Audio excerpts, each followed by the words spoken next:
Attends. C'est quoi le délire? Tu cliques sur ma vidéo, tu likes même pas. Tu veux que ça parte mal en fait.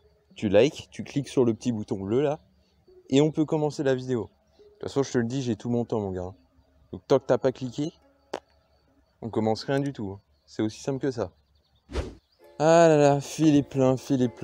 Cette marque, beaucoup de gens détestent. Et pourtant, elle a eu un succès, hein, que ça plaise ou non, il y a quand même eu un succès. C'est pourquoi on va voir l'histoire de la marque Philippe Plein. Let's go.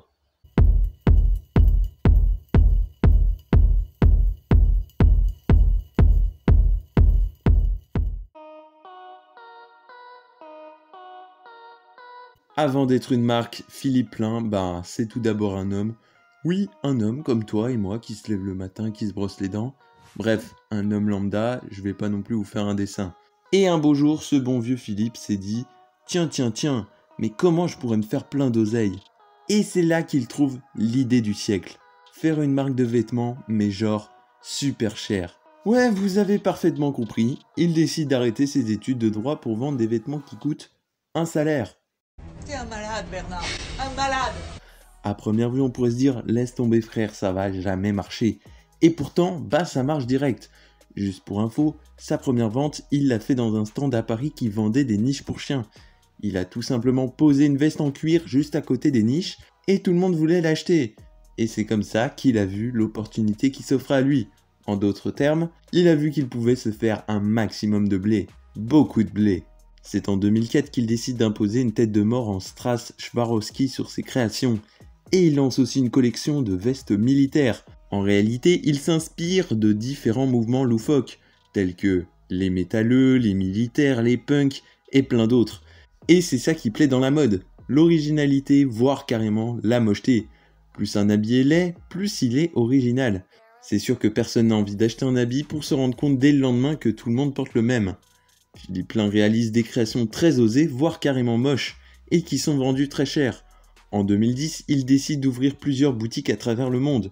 Monte-Carlo, Dubaï, Los Angeles, Courchevel, Paris, Miami, Moscou, Milan, Saint-Pétersbourg, Hong Kong et Genève, pour ne citer que. Aujourd'hui, le groupe Philippe Plein regroupe 3 marques. Philippe Plein Original, Plein Sport et Billionnaire Couture, enregistrant chaque année un chiffre d'affaires de 270 millions de dollars. Et oui, Philippe Plein est aussi connu pour énormément de polémiques. Elle aurait par exemple plagié la marque Moncler avec une doudoune étrangement ressemblante. Ou bien même la marque Louboutin qui possède une paire de chaussures parue bien avant celle de Philippe Plein, qui ressemble à l'une des paires de Philippe Plein. Tu peux me répondre là, s'il te plaît?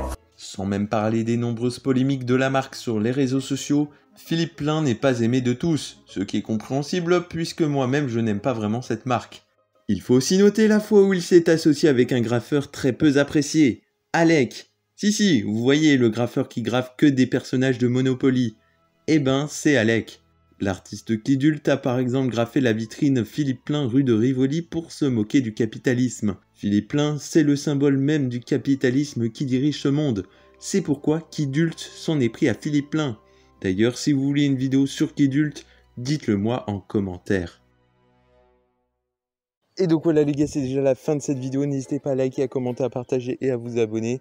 Vous connaissez le bail, j'ai envie de vous dire. Sur ce, c'était Loudis. Ciao.